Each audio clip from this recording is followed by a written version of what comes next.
बहू बहू होती है और बेटी बेटी ही होती है। वीडियो देखने से पहले चैनल को सब्सक्राइब ज़रूर कीजिए। संगीता, मैं तुम्हें यह नहीं कहूँगी कि मैं तुम्हें बहू नहीं बेटी ही मानूंगी। बेटी बेटी होती है और बहू बहू होती है। मैं तुम्हें बेटी जैसा प्यार नहीं दूंगी, मैं तुम्हें बहू जैसा प्यार दूंगी।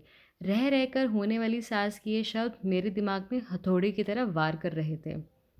आज मुझे देखने प्रमोद के साथ उसके मम्मी पापा और दीदी जीजा जी आए थे।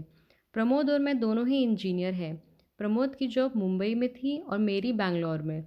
प्रमोद मेरी बुआ जी के दूर के रिश्ते में कोई लगते थे।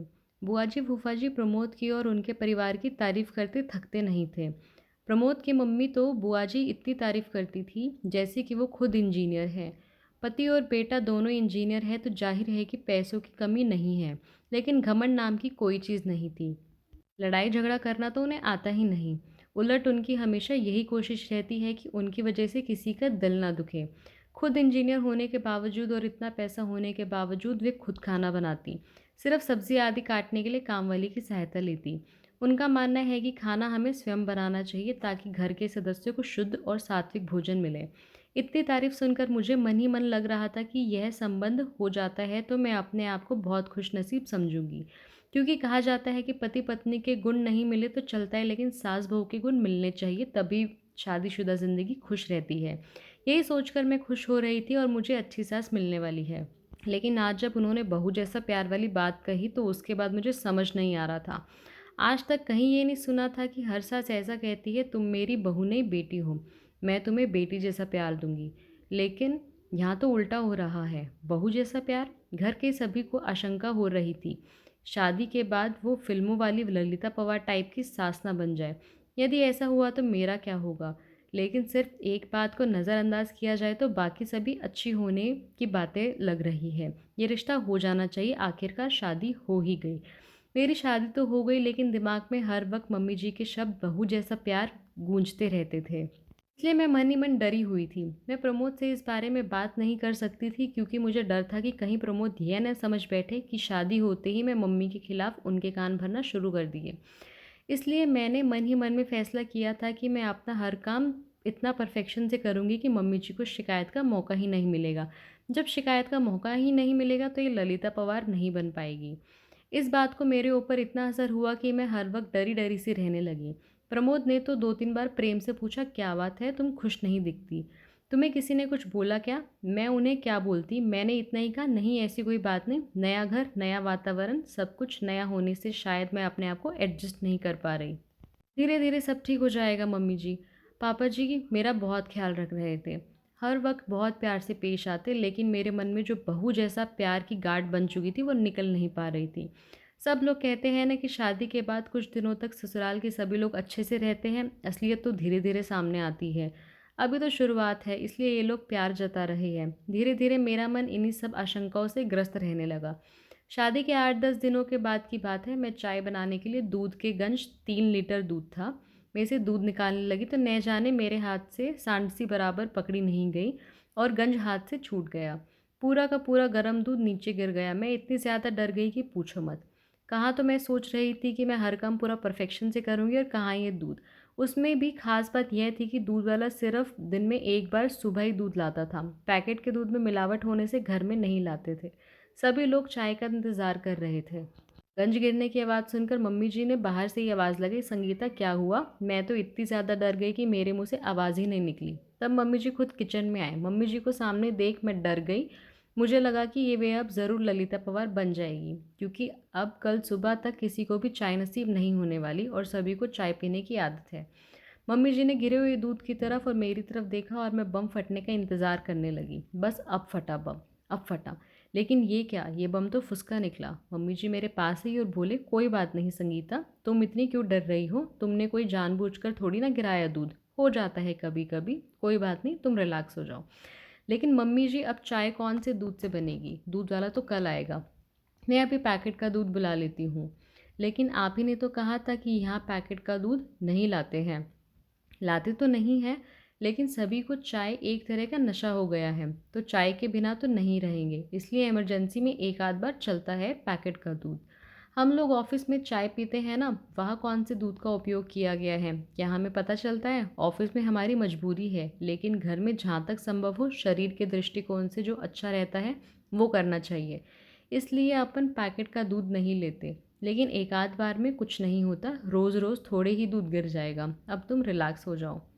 मैंने मन में सोचा मैं फिजूल ही डर रही थी। मम्मी जी तो कितनी अच्छी है, लेकिन दूसरे ही पल सहेली की बात याद आई कि ये सब चोचले शादी की शुरुआत में होते हैं, आगे आगे देखना क्या होता है। यह बात याद आते ही फिर से मन में वह डर समा गया। दो एक बार और इसी तरह की छोटी छोटी गलतियां हुई, लेकिन तब भी मम्मी जी ने मुझे प्यार से समझाया। 4-5 महीने के बाद की बात है, सभी को पालक पनीर की सब्ज़ी बहुत पसंद थी। आज रविवार की सभी की छुट्टी होने पालक पनीर की सब्ज़ी बनाने का तय किया। यह लोग खाना खाने बैठे तो जैसे ही इन्होंने पहला कौर मुंह में लिया तो बहुत मुंह बनाया और एक घुट पानी पीकर बोले कि आज सब्ज़ी में नमक डाला है कि नमक में सब्ज़ी डाली है। आज डबल नमक है सब्ज़ी में। मुझे काटो तो खून नहीं, हे भगवान, अब ज़रूर मम्मी जी अपना बहू वाला प्यार दिखाएगी। कहेंगी कि तेरी मम्मी ने यही सिखाया, पढ़ लिख कर नौकरी कर रही, इसका मतलब ये नहीं तुम्हें सब्ज़ी बनाना नहीं आता।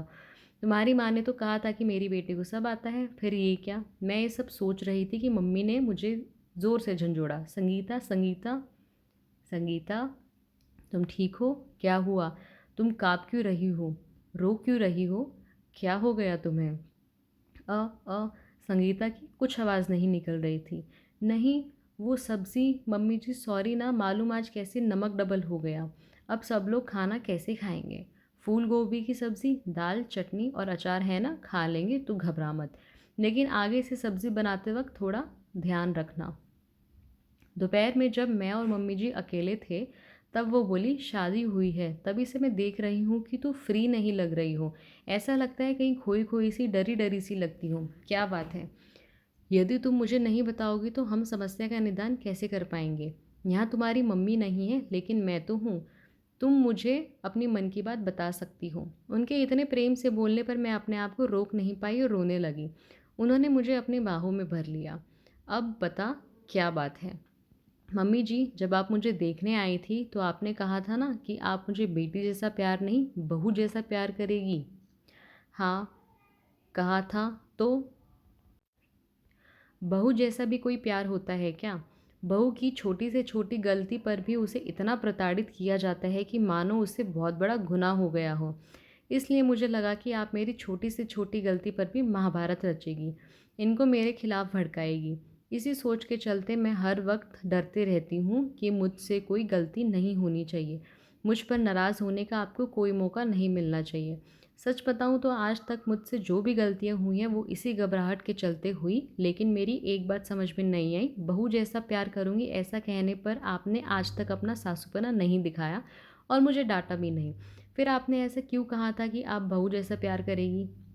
अरे पगली, मुझे नहीं पता था कि तू मेरी सादी सी बात को इतना दिल पर लगा लेगी। एक बात बता, क्या तूने कभी माँ को अपनी बेटी से कहते सुना है कि वो उसे बहू जैसा प्यार करेगी? नहीं ना। जब हम बेटी को बहू जैसा प्यार नहीं कर सकते तो बहू को बेटी जैसा प्यार क्यों नहीं करते? इसका तो यही मतलब हुआ ना कि हम अपनी बेटी को ज़्यादा महत्व देते हैं, बेटी को ज़्यादा प्यार करते हैं, इसलिए बहू से कहते हैं कि तुम्हें बेटी बनाएंगे, तुझे बेटी जैसा प्यार देंगे। जब हम लोग बेटे को ज़्यादा महत्व देते हैं, इसलिए बेटे को बेटे जैसे ही प्यार देते हैं। कभी भी बेटे से यह नहीं कहते तुझे बेटी जैसा प्यार देंगे। यदि हम बेटा और बेटी दोनों को सामने समझते हैं तो बेटी को बेटी जैसा प्यार क्यों नहीं दे सकते? मेरी नज़र में जिस तरह बेटी का अपना एक अलग अस्तित्व है, उसी तरह बहू का भी एक अलग अस्तित्व है। मैं बहू को बेटी से किसी भी मामले में कम नहीं समझती। इसलिए मैंने कहा था कि मैं तुम्हें बेटी जैसा नहीं, बहू जैसा प्यार दूंगी। मुझे क्या पता था तो इसका गलत मतलब निकालेगी और दिल पे ले लेगी। चल अब आंसू पोंछ, नहीं तो सचमुच में फिल्मों वाली ललिता पवार बन जाओगे।